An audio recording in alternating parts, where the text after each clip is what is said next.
I just got a brand new tool. I got myself a CNC machine. Now I've been wanting a CNC machine ever since the Calibrate came back. Oh, I don't know, probably about 5-10 years ago from Craftsman. But the reviews on that thing is terrible, and so I kind of bided my time and kind of wait for another consumer grade CNC machine to come out. And the XCarve came out from Inventables. I have to put it together myself, which is going to be a lot of fun because I've never really ever gone into building electronics before, so this should be a lot of fun. I know a lot of YouTubers got theirs for free as a review copy. This one I actually purchased, so I'll be sure to give you my opinions of it as well. So stick around, this should be really a lot of fun. Okay, so it came in through UPS and I got 3 boxes. Ignore the soldering iron, that did not come with it. But we have the big box right here, which I'm assuming is all the components, the motors, the Arduino, all of that good stuff. And then this long box right here is some rails. So that is going to make the bed of the XCarve. And then I also got this little package here, just a little padded envelope. It might be extra screws. If I remember right, I might have purchased extra screws.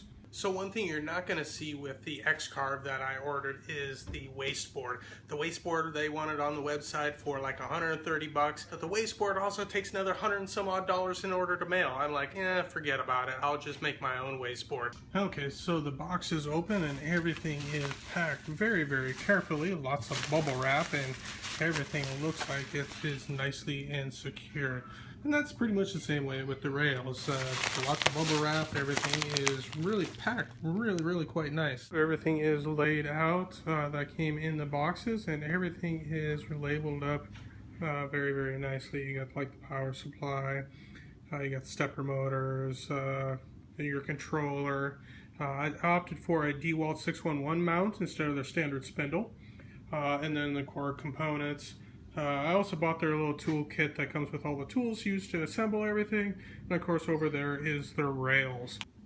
So I'm going to go ahead and start the first step, which is the X Carriage, and I have all my pieces laid out. So I got the X Carriage all assembled. Pretty good start. Relatively easy. Just kind of follow the instructions, and I keep a close eye on the part number. The part number is really kind of key right there. For example, this is 30265-4.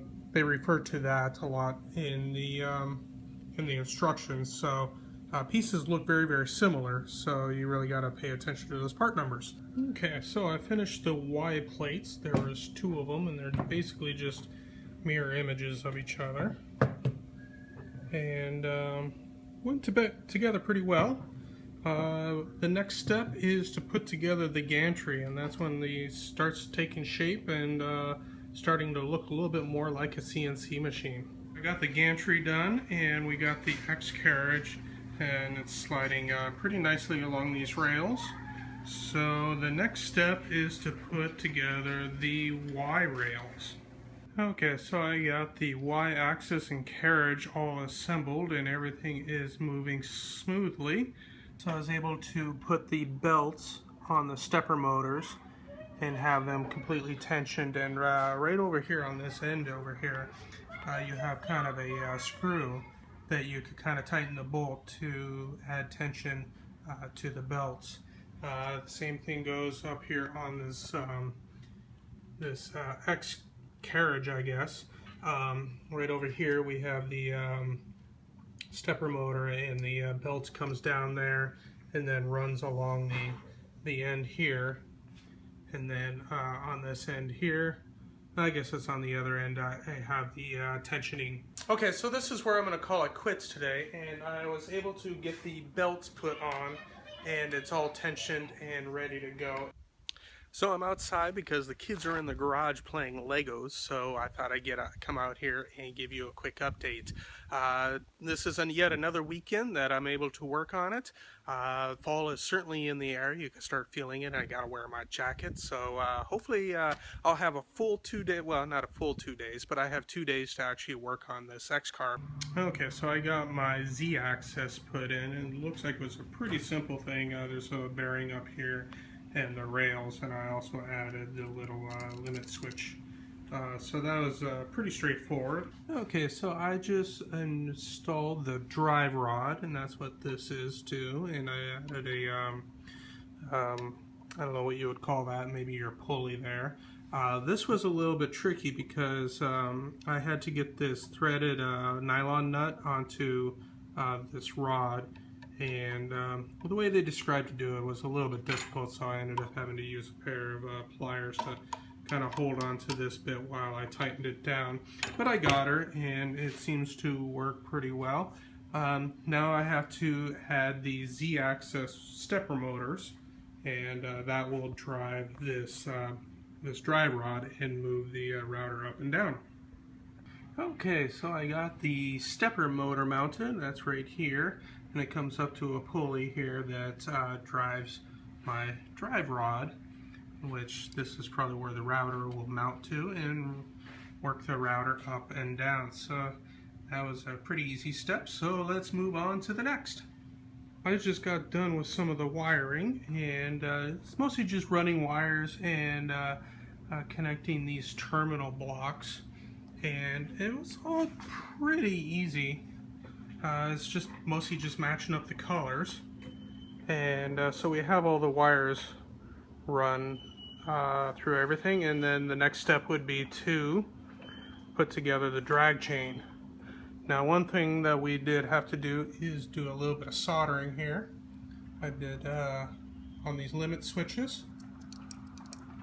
Okay, so we got the drag chain assembled. It just kind of wraps right around. We had to feed our wires through there, and that's pretty straightforward. And then we had to connect this bracket over here to hold the other end of the drag chain. We only do it along this axis here. I guess the other axis, the other drag chain that goes along this rail here, that will be assembled when we put together the work surface. It's getting late, so I think I'm going to call it a day, and I'll get back to it in the morning and see how much further we could get along. So I put together the spindle mount for the DeWalt 611, and right along the side here you can kind of see the V wheels that go along this mount here, and then of course this screw will move it up and down. One of the things that I had trouble with is trying to figure out what to do with this cord, and I'm not sure if I completely found the solution, but the cord comes in the back here, and I have it zip stripped to the back of this, but then it rolls around so that it is zip stripped to the front end of this drag chain. And I kind of move the spindle back and forth, and it seems to keep the cord out of the way, so I think that'll work. So the next step is to put together the work surface, or the work table. I guess would be the work surface. I didn't bother buying the work surface that came with the XCarve. The XCarve work surface was like 130 bucks, and it was another 130 bucks to ship the darn thing. And quite honestly, all it is a little bit of MDF. So I went over to the home center and I bought some MDF here. In order to get it to fit into my car, I just had them cut it to rough size, and then I'll take it over to the table saw and cut it to final dimensions. But you know, this cost me about $34. So $34 as opposed to 200 and some odd dollars, you know, it's a no-brainer. So I'm going to go ahead and make my own. I didn't bother buying the screw inserts. I might go back and purchase those. I'm still kind of on the fence about that. It is just MDF, so what harm would it be just to put a couple of screws through the MDF? One of the things that I had trouble with trying to figure out is if I have this MDF flush right up to the edge like this, if you come over here and look, this V wheel here is actually going to intersect and bump into this, and let me kind of demonstrate what it will look like. You can kind of see right here it will intersect, and I had the toughest time trying to figure out how to assemble this XCarve with a homemade waste board. And the instructions on the internet aren't very good, and I didn't really find all that good instructions on the forums either. But it just kind of dawned on me that this cutting area doesn't necessarily have to go all the way to this edge. So what I did is I inset this board here, this rail here, at the width of one of these boards. I just basically took this middle spacer and used it as a spacer over here to get my offset. And that way the board will actually come all the way to the edge here, and I'm still able to use this T-track in order to secure my waste board. So I am back for yet another weekend of putting this thing together. I've been working on the waste board, and that waste board is becoming a much bigger challenge than I initially expected, trying to get all the holes to line up. So I've been kind of fiddling around with that off and on throughout the week, and I finally got it. But it took quite a few tries and a few choice words to get it to work just right. You got to countersink the bolts so they go into the T-nuts that are put into the slot. And it's kind of hard to line them up, but I was finally able to get them. It's kind of tricky using the T-slots. What I ended up using is a rare earth magnet. This has been actually pretty useful because it doesn't stick to the aluminum, but the T-nuts are magnetic, so I could put it up against the aluminum and I could kind of jockey around the T-nuts until they line up to my bolt. I was able to get the drag chain put onto the side here. That was a little, I guess I didn't read the instructions clearly enough. I kind of put it on backwards, so I had to redo that. And then I moved on to the electronics. So that was pretty easy, just a little bit of soldering, but it went together pretty easily. Now I guess the next step is to turn this thing on and see if anything catches fire. Okay, so I plugged everything in, nothing blew up, so that was kind of a good thing. And then I plugged into my computer and I went to calibrate the machine with my computer. One of the things that I wanted to calibrate was the use of the limit switches. They also call it homing, set homing or something along those lines, and those didn't actually work. I thought it was because my DeWalt was kind of getting in the way here. It was kind of catching on this lip here, so I ended up removing the DeWalt, thinking, well, maybe that's what's getting in the way. And then my limit switch on my Z-axis here just was not activating. And I did a little bit of research, and it turns out that I put these limit switch wires in, I don't know if I would call it wrong. It's wrong in the fact that it doesn't work, but I also followed the instructions on the internet, and the way they described it, it says left to right, it's X, Y, Z. Well, they kind of failed to tell you that you skip one prong, then it's X, Y, and then skip another prong, and then it's Z. So that took me a little while to figure out, and I ended up finding a wiring diagram that somebody posted on the forums. So that's the only way I was able to figure that out. Got the limit switches working, and I remounted the DeWalt, and it still was kind of catching here.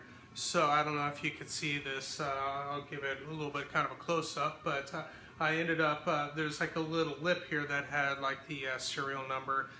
It's just like this little square thing that kind of popped out, and it was catching on the lip of the Z-axis here, this carriage. I'm just going to go ahead and take this to my sander. So I have a little spindle sander over there, and I just ended up grinding that extra plastic off of the DeWalt casing, and now it works like a charm. So I ended up reconfiguring everything on the computer, and it works great. So I'm very excited. Now you'd think that I would just jump right in and cut a project, but it is late here, and I really want to have time to play with it. So I'm just going to leave it at calibrating for this evening, and then tomorrow morning I'm going to get up and probably play with my new CNC router for the rest of the days. So I woke up this morning, I'm ready to start carving, but I ran into a little bit of problem when I started setting everything up. The DeWalt 611 takes a 1/4 inch shank, and the bits that I bought from XCarve are an 1/8 inch shank. But I already knew that this would be the case, so I ended up buying an 1/8 inch collet for my DeWalt. Unfortunately, I didn't really look at it closely enough, and I didn't realize exactly how the collet is assembled. Turns out on the DeWalt 611, the collet and the collet nut are basically one piece. So this little collet that I purchased is pretty much worthless. What I really needed was a reducer, a 1/4 inch to an 1/8 inch reducer, which I thought I was purchasing, but I got my terminology all mixed up and now I don't have one. I went down to the big box store and I ended up finding a 1/4 inch shank that has an 1/8 inch cutting bit, and that's gonna have to do for now. You know, I think it'll do some good signs and stuff like that, but nothing too intricate. But you know, at least it kind of gets me going while I wait for the reducer to come in or some other better solution. I'll go ahead and put a link to the reducer that I ended up purchasing, and so I could use my 1/8 inch shank, so you could go ahead and take a look at that, and I'll put that in the description below.